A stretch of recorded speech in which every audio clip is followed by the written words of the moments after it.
Good afternoon and welcome to today's webinar, Wellbeing, Joy, and Togetherness, a deep dive into the impact of Mealtimes. I'm Leslie Sine, Director of Professional Development at Great Valley Publishing, and I'm the host for today's webinar. Before we get started, I have 3 points of housekeeping. First, in order to obtain your CPE credit, you'll have to remain with us for the entire hour-long presentation. Second, if you have a question, please use the comments box on the left-hand side of your screen to send your question over to us. We'll try to address as many questions as time allows. Finally, Wellbeing, Joy, and Togetherness, a deep dive into the impact of Mealtimes, awards 1 CPEU in accordance with the Commission on Dietetic Registration's CPEU Prior Approval Program. And now on to our disclosures. Ellie Krieger, RDN, faculty for this activity, has the following relevant financial relationship to report. She's a speaker for Barilla America. Michele Lefebvre, RDN, faculty for this activity, has the following relevant financial relationship to report. She is employed by Barilla America. And funding from non-CPE revenue for CPE planning, development, review, and/or presentation has been provided by Barilla America. And now I'm pleased to introduce today's speakers, Ellie Krieger and Michele Lefebvre. Ellie Krieger, well known from her hit Food Network show Healthy Appetite, and host and executive producer of the cooking series Ellie's Real Good Food on public television, is a New York Times best-selling International Association of Culinary Professionals and 2 times James Beard Foundation award-winning author of 7 cookbooks. She's a weekly columnist for the Washington Post and hosts the podcast One Real Good Thing. Ellie earned her bachelor's in clinical nutrition from Cornell University and her master's in nutrition education from Teachers College, Columbia University. Her most recent book is Hole in One, Complete Healthy Meals in a Single Pot, Skillet, or Sheet Pan. Ellie offers recipes, cooking videos, a newsletter, and more at elliekrieger.com. Michele Lefebvre is Barilla America's Nutrition and Wellbeing Manager, where she blends her Italian-American heritage with her passion for nutrition and well-being. As an RDN, Michele drives nutrition research and communications initiatives, collaborating closely with the Barilla Global Nutrition and Wellbeing team to set strategic goals and implement programs worldwide. With previous experience as a lecturer, consultant, and researcher, she's been a leading advocate for nutrition awareness. Throughout her career, Michele has empowered individuals through nutrition education, consulting for various companies, and contributing to product development and health branding. And so with that, I'm pleased to turn it over now to Ellie and Michele. Welcome to you both. Thanks so much, Leslie. Yes, thank you. We're really excited to be here. And what I thought we could do as we take a deep dive into the impact of Mealtimes, I want to start with you and your perspective. We don't have a lot of time, but let's take a brief moment and reflect on a shared meal. And when I mean a shared meal, I mean a meal eaten together, whether it's eating together at lunchtime, your family dinner, maybe a special occasion. You may even recall a patient talking about a special meal. So think about, how do shared meals make you feel? Do you have a special memory about your last shared meal? As you think about it, I hope some feelings of joy bubble up for you. I'm going to take that feeling through today over the next hour and dig a little deeper into mealtime. Have you guys ever heard about Sunday gravy? I'm Michele Lefebvre. I am here to speak about not only my experience as an Italian American, but also as a dietitian, excited to talk about mealtimes and coming together around the table. When someone asks me about my favorite and most comforting, uplifting shared meal, one that brings joy to my heart, it's all about the Sunday gravy. I have here pictured my 3 great aunts. I grew up in New York as an Italian American. They and my grandmother as well, they truly on Sundays would come together, the whole group, and make the Italian Sunday gravy. It was just this rich tomato sauce. But it wasn't just about the ingredient that was really exciting. It was also that we gathered around the table. We not only shared meals, but memories, jokes. We were often planning the next meal. I have many positive feelings about those times. The foods were delicious, but the coming together was special too. Eating and food choices are highly personal. Both positive and negative associations can really correlate with eating as well as shared meals. We hope to inspire you today to think about shared meals and other aspects of lifestyle in a different way. That shared meal I described, it was full of delicious and flavorful ingredients, the core of the Mediterranean diet. Let's do a quick review of the benefits of the Mediterranean diet. U.S. News and World Report has ranked the Mediterranean diet as the #1 diet in the world for 7 years in a row. I don't have to tell you guys that, you know. We all know all the amazing benefits of the Mediterranean diet. In fact, I asked ChatGPT about the Mediterranean diet and research. Since 2017, there have been over 5,000 scientific papers published on the Mediterranean diet and its impact on health. This diet makes headlines, many seen here on this slide. In fact, just earlier this month, one was published about women who followed the diet for up to 25 years. The Mediterranean diet has become part of our culture, something that our patients and consumers are probably familiar with. The Mediterranean diet also continues to be a focal point in nutrition research. It emphasizes promoting health and preventing chronic disease, many that are listed here. There's over 60 years of scientific evidence to demonstrate the benefits. If you take a look here, there's improved metabolic health, improved cardiovascular health, mental health, neurological health, longevity, gut microbiota. I can just keep on going, right? The list goes on.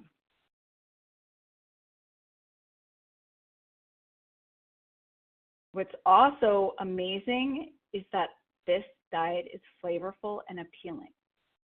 As nutrition professionals, we know the strengths of the Mediterranean diet. I know I can speak for others when I say it's exciting, right? We want people to embrace this diet. Not only does it have extraordinary health benefits, but it's flavorful, colorful, appealing. Foods can be super delicious, right? Herbs, spices, garlic, olive oil, all these amazing flavors. But in our excitement and desire to talk about and get patients excited about this diet, I would argue the translation of the diet has become oversimplified. Take a look. Medical News Today describes a Mediterranean diet as a way of eating that emphasizes fruits, vegetables, legumes, and whole grains. Mayo Clinic describes Mediterranean meals that are built around vegetables, fruits, herbs, nuts, beans, and whole grains. Eating Well uses those foods, but then adds in seafood and healthy fats.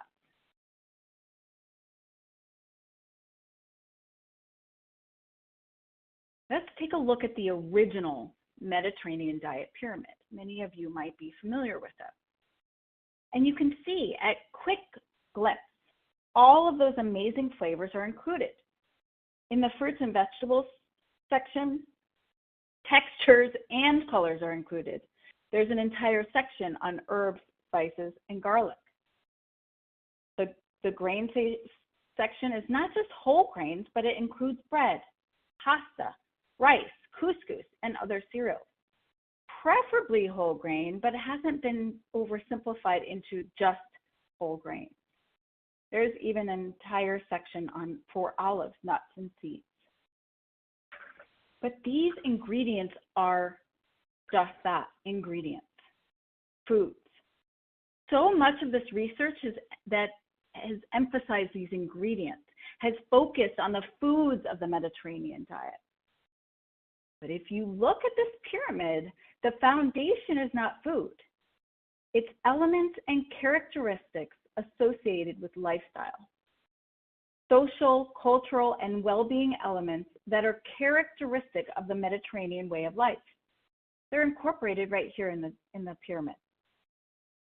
Things like regular physical activity, adequate rest, conviviality, which we'll talk about a little bit more, biodiversity, seasonality. It says traditional, local, and eco-friendly products. My personal favorite, culinary activities. Yes, it also includes wine in moderation, but mentions serving size as well.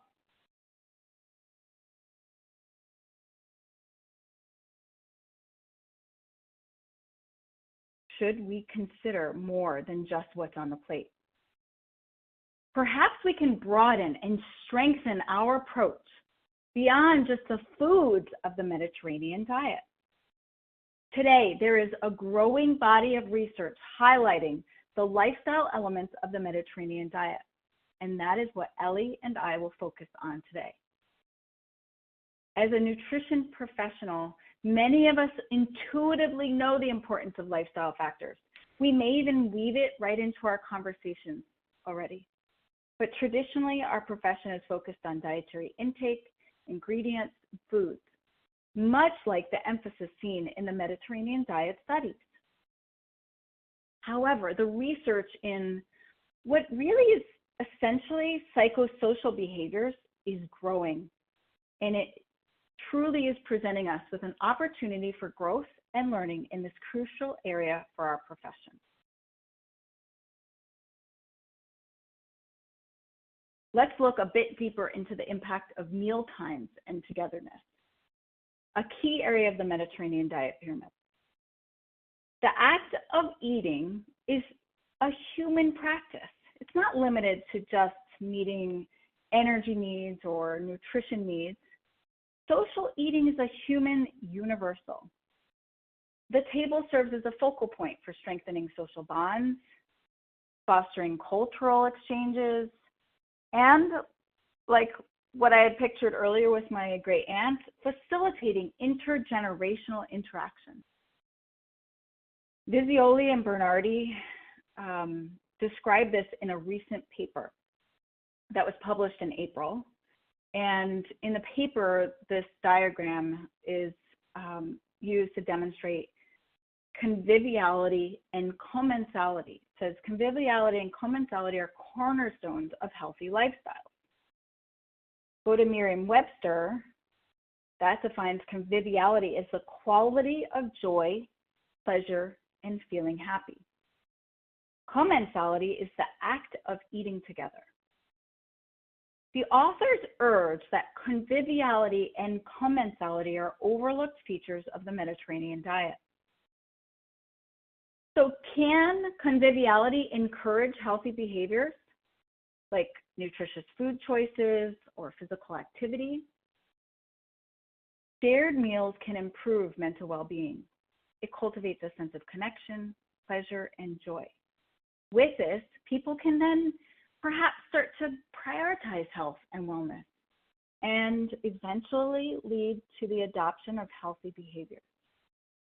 In summary of this diagram, number 2, strong connections are associated with longevity.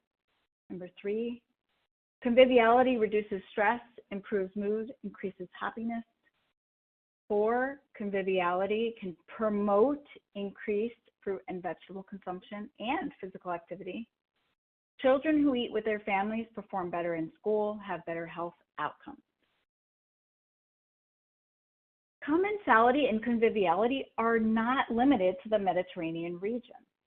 They're certainly built into the Mediterranean diet pyramid, but throughout the world, people gather around the table. So can we start to expand wellness and well-being through a lifestyle lens? Let's look at the continuum in a different way. There is growing scientific evidence supporting each component of that lifestyle that was in the bottom of the Mediterranean diet pyramid and their benefits on physical and mental health. Could this be a way to bring fun, enjoyment, even curiosity to a healthy diet? By using some of these elements of lifestyle in our conversations, in our approach, in our education, it might actually lead people to prioritize health and wellness and eventually adopt healthier behaviors. So it's almost like a side door to health. Let's take a look at some of these. Planning meals. Well, I mentioned when we came together, and actually I will also admit, we still do it. When we're eating one meal, we're always planning another, but that's really that sense of connection. Cooking together, eating together. Ellie will discuss more on the research of shared meals.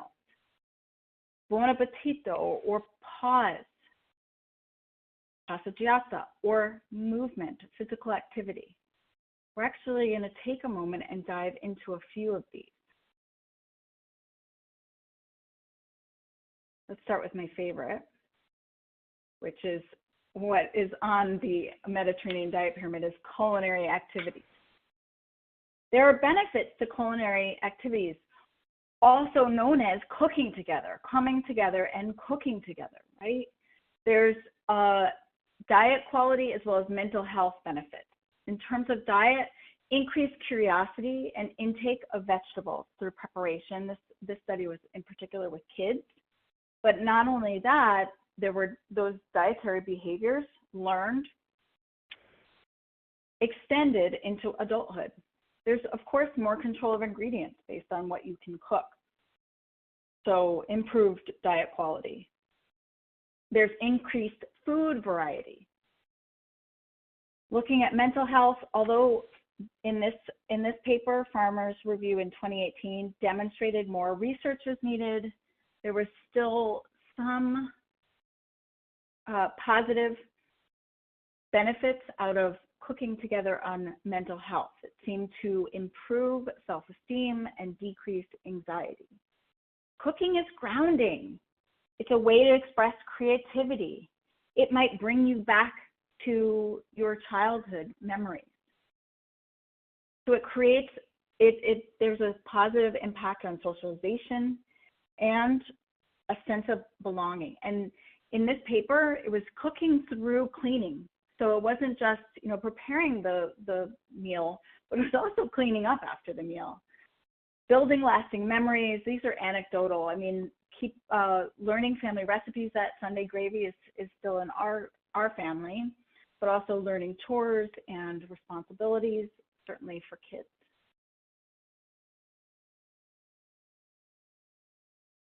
Now, I have this one here. I know a lot of us are talking about mindful eating.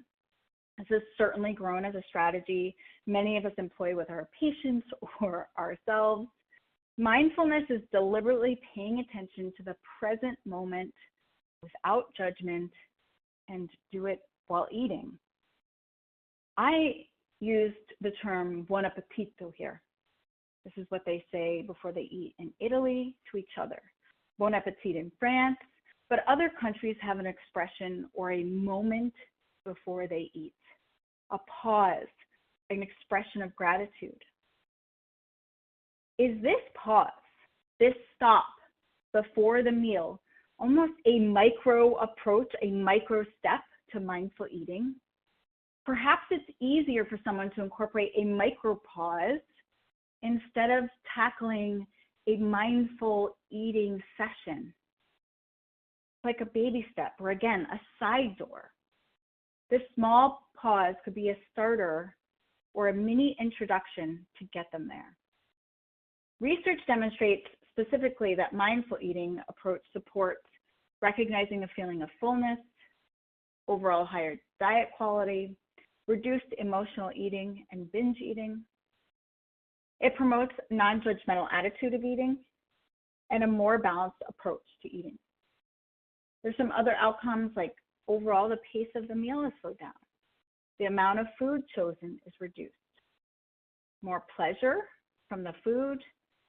And then anecdotally, there's a stronger relationship with food and to eating.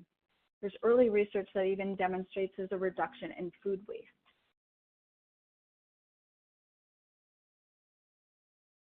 So the other one as part of the Mediterranean diet pyramid that I wanted to include here was movement. Now on the pyramid, it actually says physical activity, but I put movement here instead of physical activity because I didn't want to necessarily emphasize, 30 to 60 minutes at the gym. Absolutely, we want people to be raising their heart rate. We want them to be building strength for increased longevity. But again, movement might be a micro step in that direction. In Italy, the after dinner meal is called passeggiata. In France, it's la promenade après le dîner. A short walk, even anywhere from 2 to 5 minutes, is enough to result in lower blood sugar levels after a meal. In adults, there's been research in adults, but also in older people. It also can be more effective than one-time daily exercise for glycemic control in type 2 diabetics. Reduced blood triglycerides have also been noticed. In terms of mental health, there's implications that children and teens have lower depressive and mood symptoms. There's improved mood, cognitive function, and self-esteem. And gosh, it's amazing. You actually motivate each other to go out for that walk. So you're continuing that shared meal into the passeggiata, the after dinner or after meal walk. I started today by asking you about a shared meal experience and what feelings came up with it. Ellie will dive in a little bit more about shared meals, and I encourage you to take, if you got one, a joyful feeling with you. But as I wrap up, some thoughts on ways to build a Mediterranean lifestyle into our practices. Again, Ellie will have more, but these are just some that I thought I'd put down. First is perhaps asking more questions about lifestyle on health history forms. Things like, do you pause before your meal? Do you eat meals with others? Which meals? How often? With whom? Movement. Again, not necessarily physical activity. That might already be in our conversations. I know when I did one-on-one counseling, I would often encourage that parking farther from the grocery store. But walking together could also build that connectedness. Perhaps even sessions could be taken while walking. Cooking together, we saw the benefits from that. Perhaps talking to patients or encouraging cooking together or even sharing meals together. What if we wrote prescriptions or advised to, hey, for the next week, try to eat one meal with someone else for at least 3 or 4 days and see what happens. Get up off your desk and go share a meal with your work colleague. When you stop at Starbucks and grab your snacks or your goodies, grab it for a colleague and share a Starbucks moment.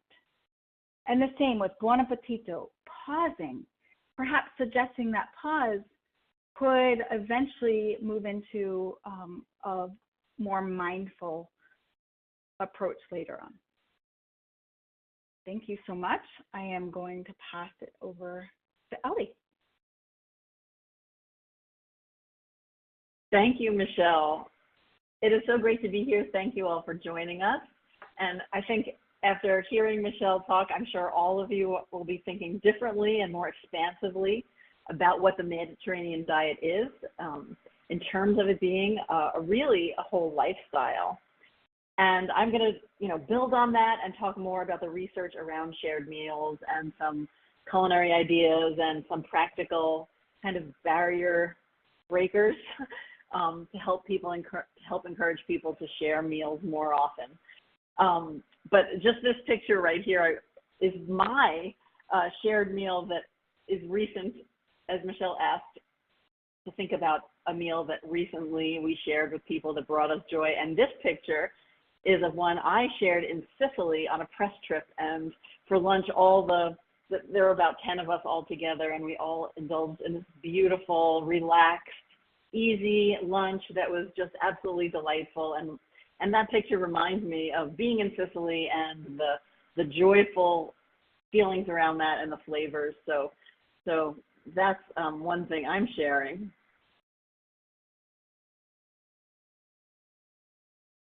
But moving on, and being in the United States, we have a happiness problem here.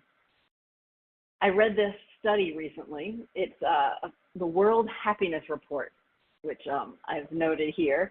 It's a poll report done in partnership with Gallup, the Oxford Wellbeing Research Center, the UN Sustainability Development Solutions Network, and essentially the US is slipping when it comes to happiness.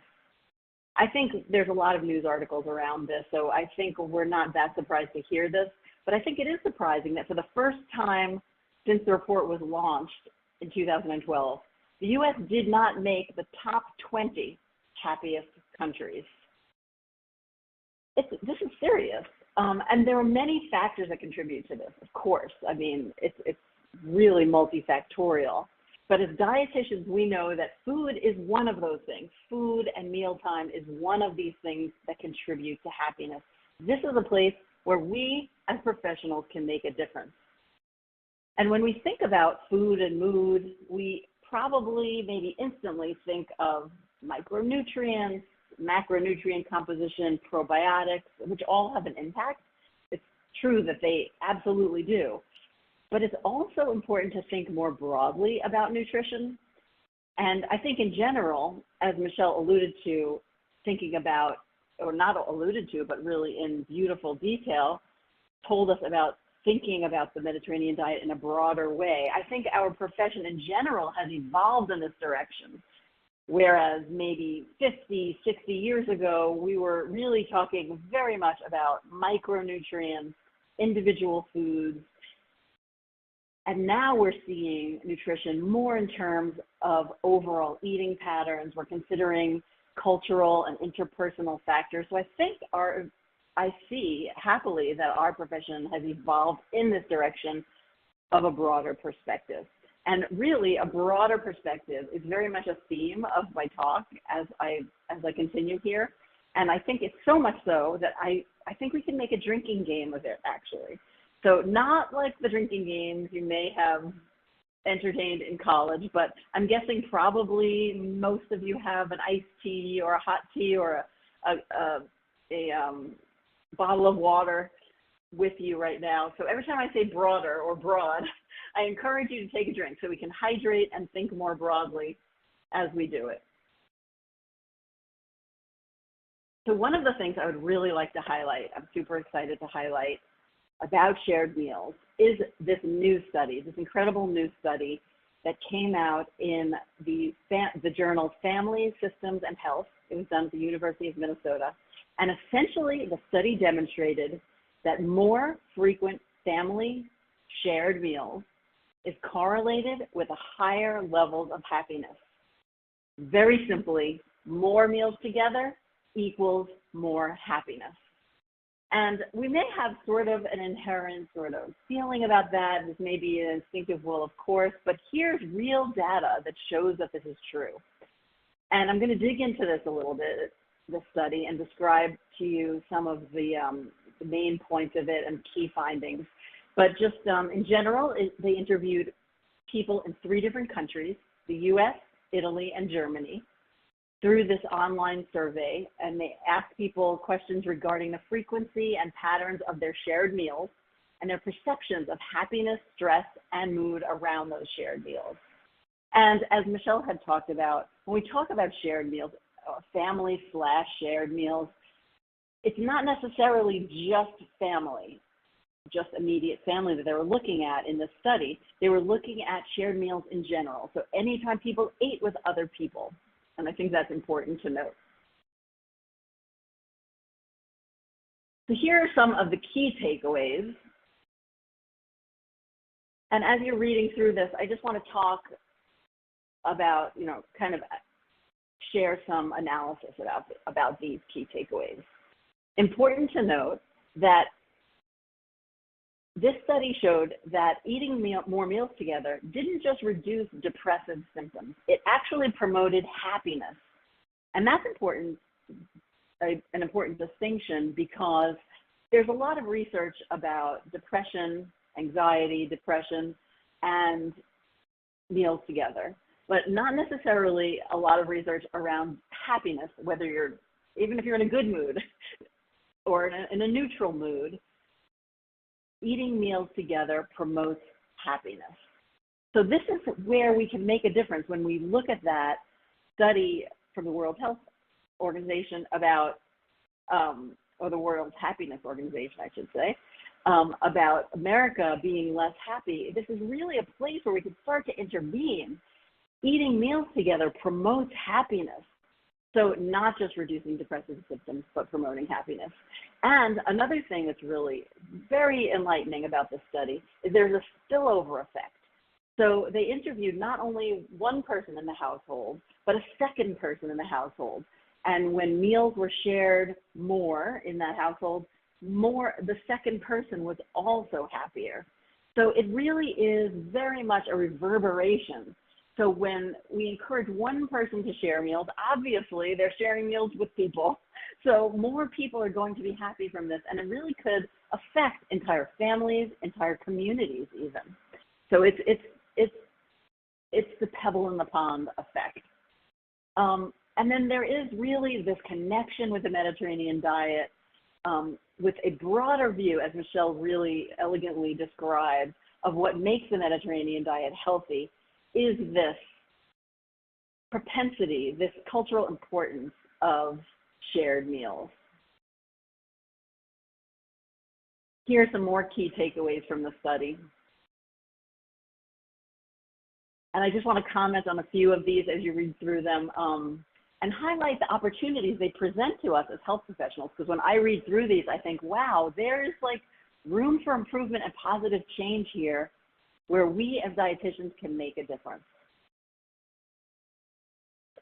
So as you know, I was talking about, and Michele was talking about how it's so interwoven in the Italian culture, these shared meals, and that really was reflected in the takeaways of the study. So 75% of Italian adults reported 6 or more shared meals per week, and that was the highest number compared to the US or Germany.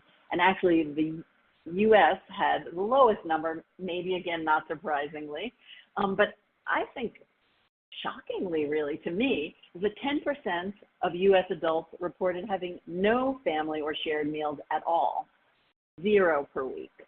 And that's a lot, that's a pretty significant population amount.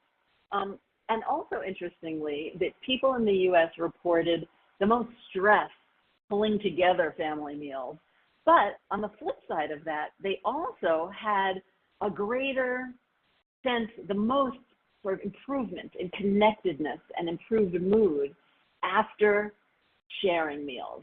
So there was not only this notion that we struggle with engaging in meals together and that there's stress around that, but also that we can gain so much by doing this more often, by sharing meals more often. Also important to note here is that most shared meals across all the countries happen at dinner time and on the weekends, which is also not surprising probably, but great to have this information really in this scientific form. And I say this is an opportunity because there is so much room for improvement, right, in the US. And, you know, we're here as dietitians to help people cultivate more joyful shared meals. This is one of the things that we can do as dietitians.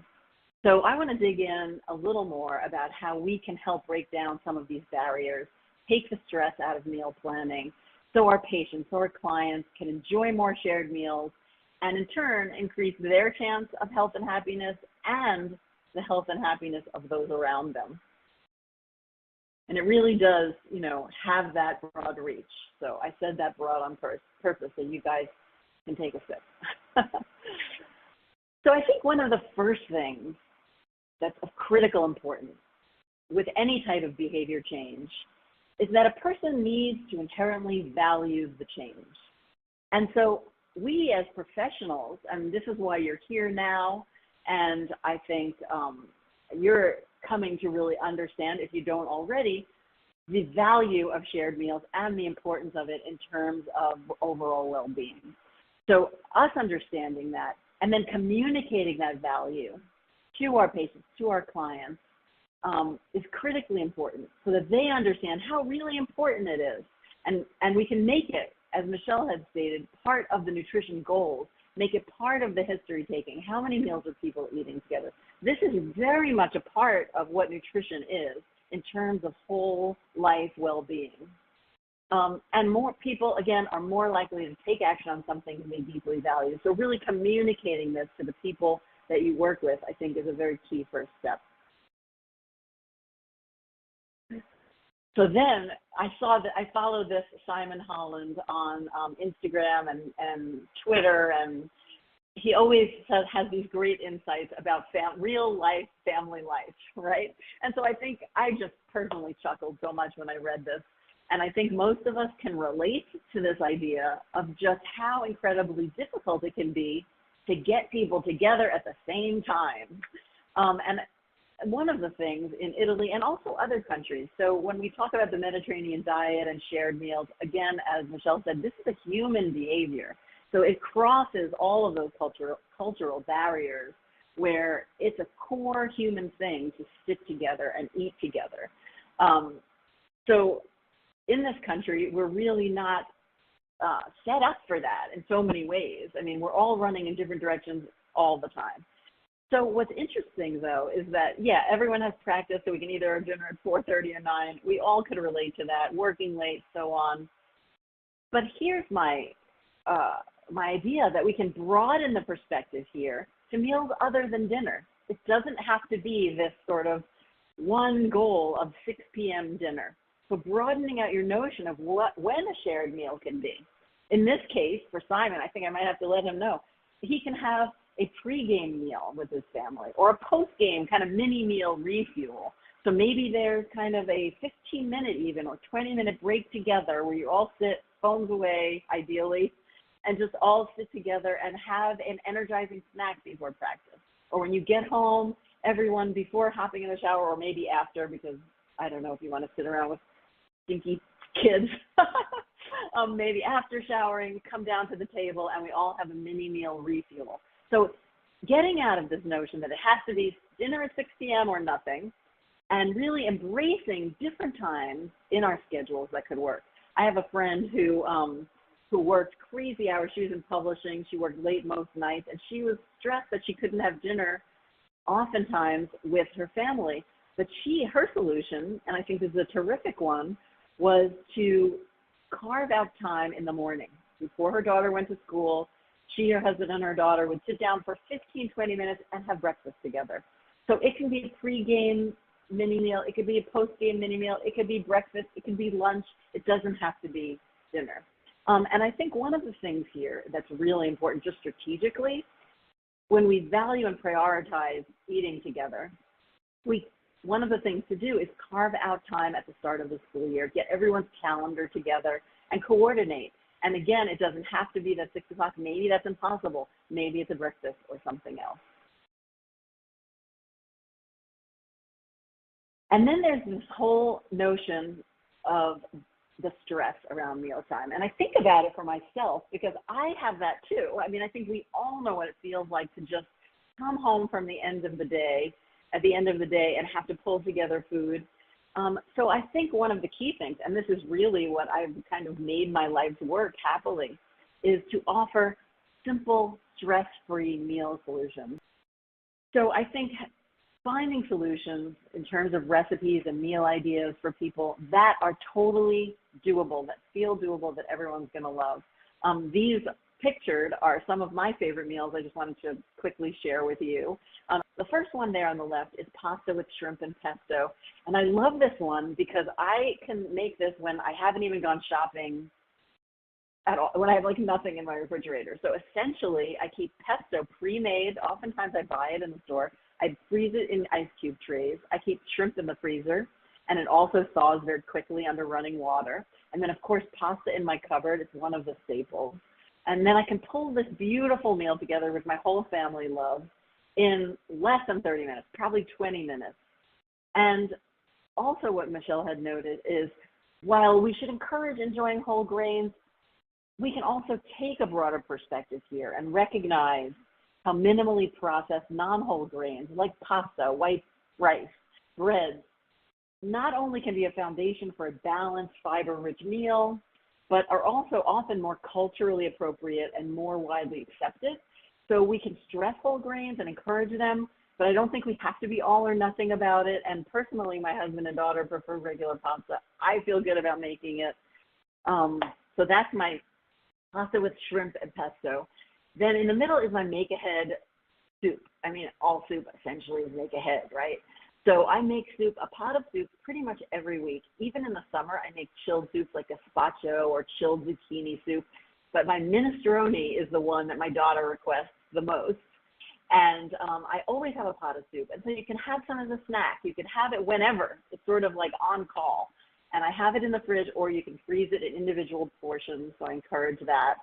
And then I want to talk about the one on the right are these beautiful chicken tacos.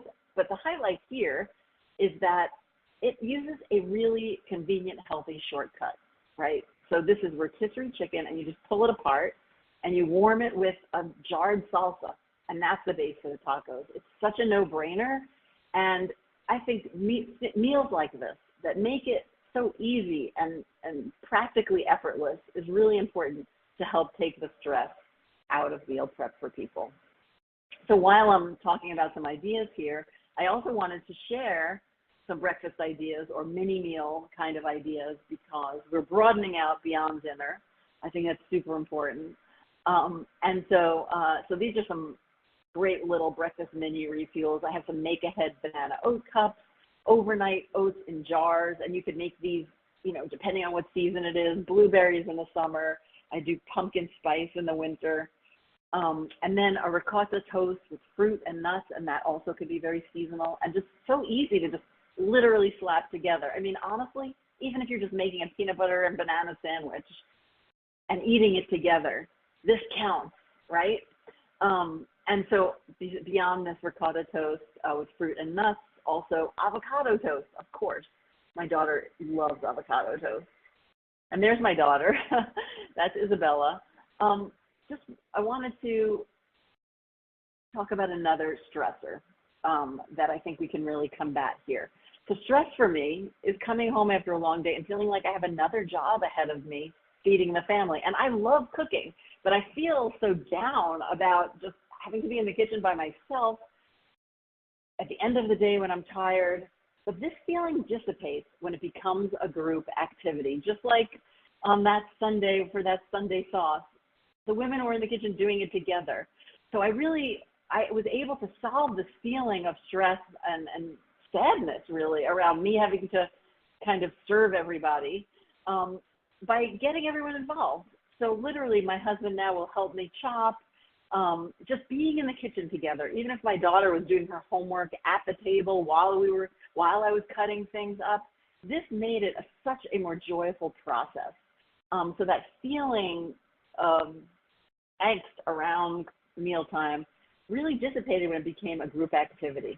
So before, during, and after, planning what to make together. My daughter sets the table. My husband and daughter do the dishes together usually, but I'm helping too. So all that time together before, during, and after the meal is valuable time toward a happier life. So broadening our notion of eating together. 2, considering the whole process of the meal. And also importantly, it doesn't have to be homemade. I love, the more homemade, the better, of course, but healthy shortcuts, bring them, whatever's going to make it possible and relax our idea of perfection, quote unquote, in service of really making it happen. So honestly, it could be takeout. It could be eating at a restaurant. Maybe you go out to eat. In this picture, my daughter made dinner that night from a meal kit, a box meal kit that I bought for the family. And every once in a while, I buy these box meal kits so my husband and daughter feel comfortable making dinner, and it works great for us. and it makes me happy.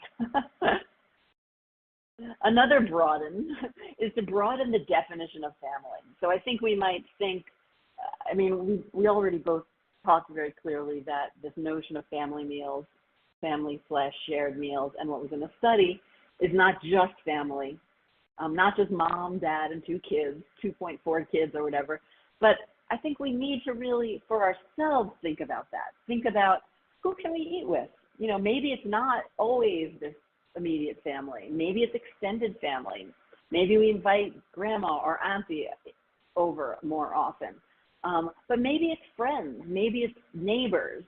And I think for me, it's important to get out of the idea of the entertaining mindset. I really decided and discovered about myself that I find the idea of inviting people over exhausting in some way because I feel like I have to entertain them. But once I get out of this idea of entertaining and just think about it as more of a casual shared meal, it takes the pressure off, keeps it easy, keeps it weeknight easy, so that on a regular Wednesday I can invite people over. So instead of thinking about it as entertaining where I have to perform, I literally change my language inviting people over and say, hey, I'm making a pot of pasta, want to come over? Or I have left a bunch of little great leftovers, do you want to come over and share some small plate? Or I'm making a pot of soup. So I think keeping it casual and that inviting friends over, inviting neighbors over, doesn't have to be a big deal. It can be super casual, and we can kind of broaden the definition of what we think of as family and the way we enjoy shared meals with people. So just in wrapping up, some key things to remember. Shared family meals increase happiness. Joy and conviviality around shared meals is central to the healthy Mediterranean lifestyle, and I argue also central to the human experience. And overcoming barriers to sharing meals is important to well-being and should be part of a nutritional care plan. So thank you very much. Look forward to your questions. Excellent. Thank you, Ellie and Michele. That was wonderful. We have a lot of questions that have come in. And I'm going to just sort of start at the top with Teresa, more of a comment, but one that I think might kick us off well. She has a quote in her kitchen that says, everything tastes better when shared with others. So I think that's kind of like a very simple way of restating what you both have discussed today. I thought that was a good way to start things off. Carolyn, furthermore, has asked, which made me kind of chuckle with the weekend pending, but Michele, maybe you can answer this one first since you were touching more so on the Mediterranean diet, but can you address the pros and cons of red wine consumption?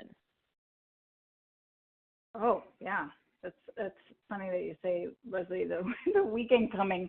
What I do love is that, when we talk to our patients, I know when I did about the Mediterranean diet, often there are 2 foods that they would bring up.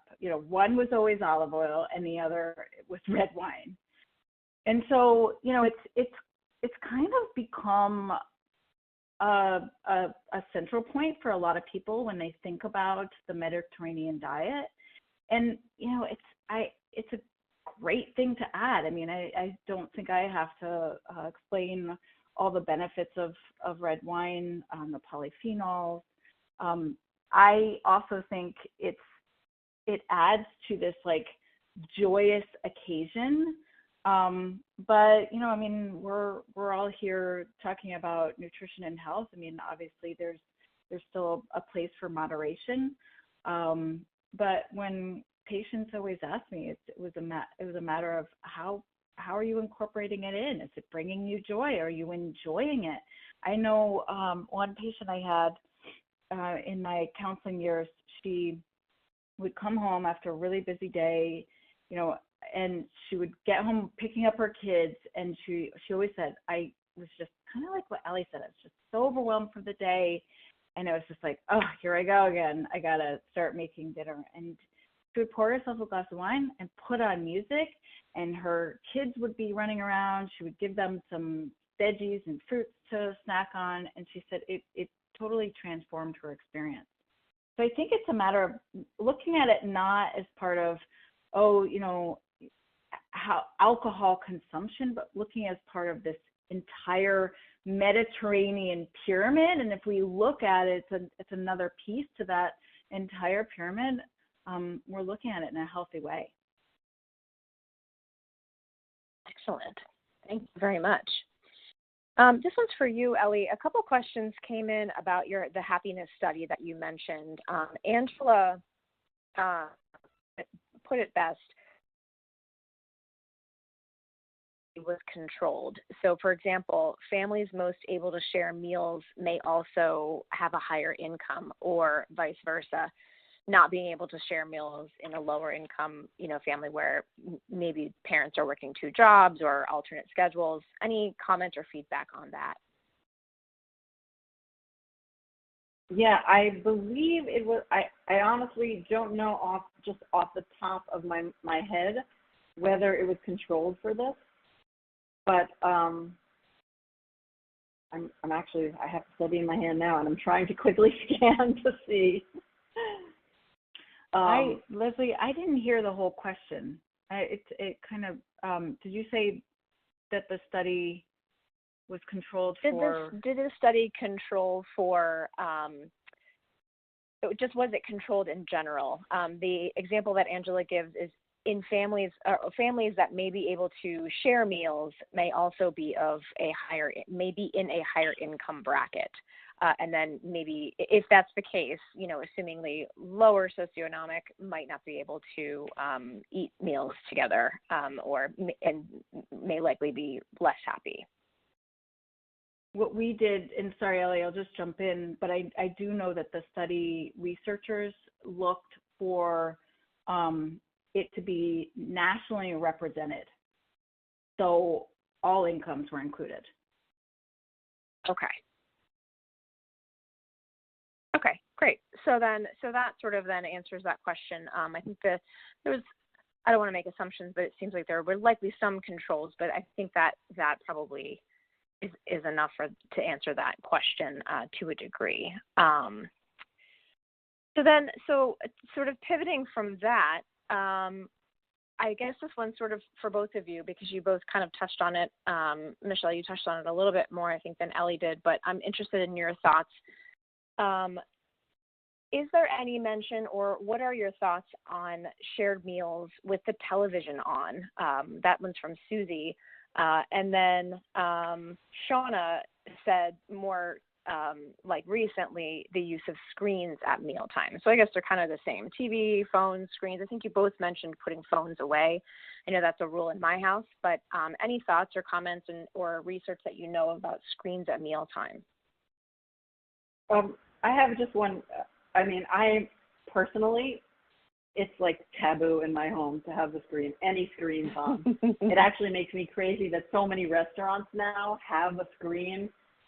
Even in a nice restaurant, there's like a game on or something. I find it so frustrating. And actually in the study, they do point out in the U.S., I'll read directly from there. Families in the United States may need more interventions aimed at decreasing media screen use at family shared meals. However, more research is needed to confirm these findings. So in the U.S., we seem to use screens more than in these other countries. And I think it makes a huge difference in terms of connecting, because a big part of this is connecting with each other. And if you're not present, literally, you can be physically present without being mentally present. I think that's a sad, unfortunate compromise. Although I would say that a shared meal with the TV on is better than no shared meal. So I would say that. The best of the worst options, right? Yeah. Ellie, any thoughts on screens or TVs during mealtime? Oh, that was Ellie here. I'm sorry, Michele. That was us. That's okay. That's okay. I think this is a big one, and whether it's watching TV or even like hint crumbs on our keyboards, but there's also research, particularly since COVID times, there's research that has found that people share meals using technology too. So it's a little bit of like,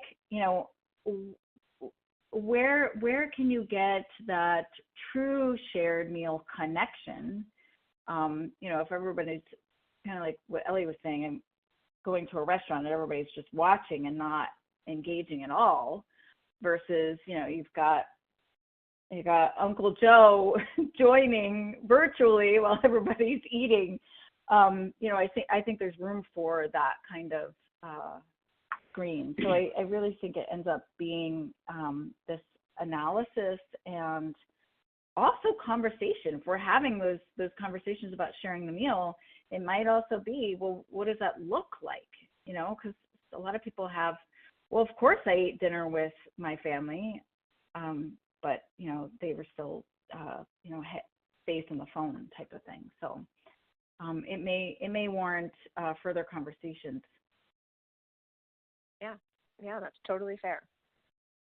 Okay, we have time for a couple more. I'll chime in with just a quick chime in with, I'll never forget how I had to fight when my daughter was about 2 years old and she wanted to keep the TV on during the meal. And I remember that pivotal moment where she was pitching a total screaming fit, and I had to just stand my ground, but I almost caved.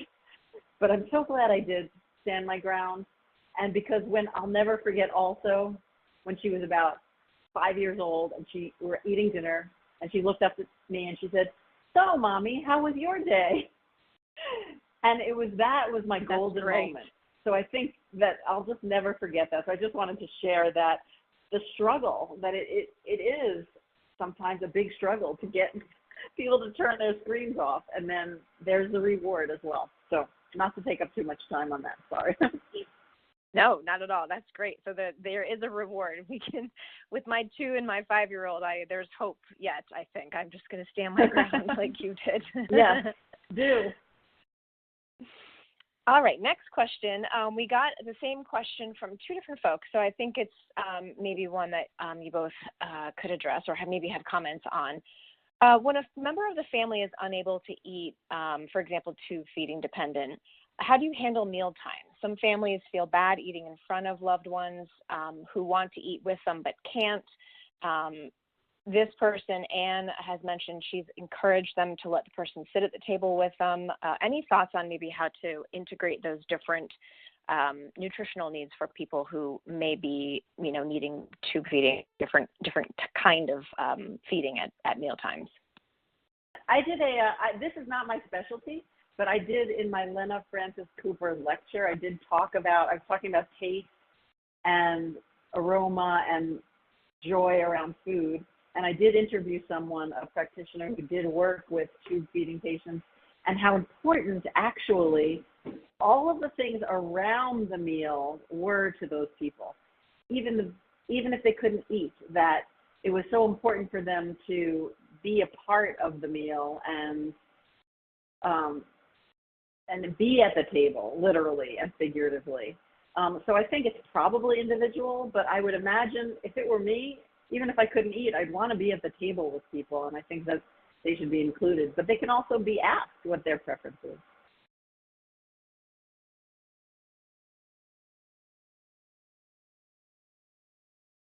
Great. Okay, I think we have time for just one more. Let's see. Angela put this a pretty straightforward way of describing this. She said, "I'm feeling the chicken and the egg about some of this." Mm-hmm. Example, Simon Holland's example of practice schedules dictating a 4:30 or a 9 p.m. mealtime.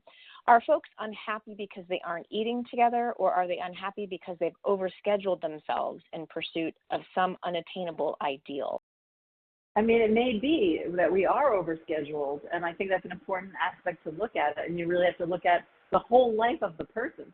And I think most of us, one of the things that is true is that we're happiest when we're living our values. And if one of the things that we value is mealtime together, and we can't find time for that, then we're of course going to be disappointed and feel less happy. So if we can, reduce the scheduling a bit, perhaps, is part of the solution. And part of the solution is broadening out our definition of when the mealtime can happen.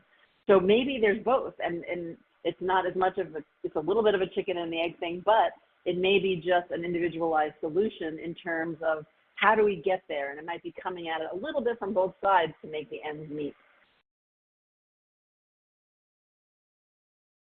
Yeah, I think that's definitely a fair response, individualizing it to the family's needs and making what you can have, making what is possible to happen. So I think that's a great response. Well, we've hit the top of the hour. I want to thank you both so much. There was a lot of excitement about today's presentation, and we were so glad you were here to share your experience on this important topic. So thanks again for being here. Thank you. And with that, we've come to the end of the webinar. Your attendance certificates are available to download. You can follow the instructions on the screen or refer to the final slide of the presentation handout, which has the same instructions on it, for information on how to complete the evaluation and then access your certificate. The credit claiming email will be sent out within the next 24 hours. The presentation handouts were emailed to you earlier today, but if you didn't receive them or you missed that email, links to download the presentation handouts, the PDF of the PowerPoint slides, as well as the reference list will be included in the credit claiming email once again. So thanks everyone again for joining us. Have a great rest of your day and a great rest of your week.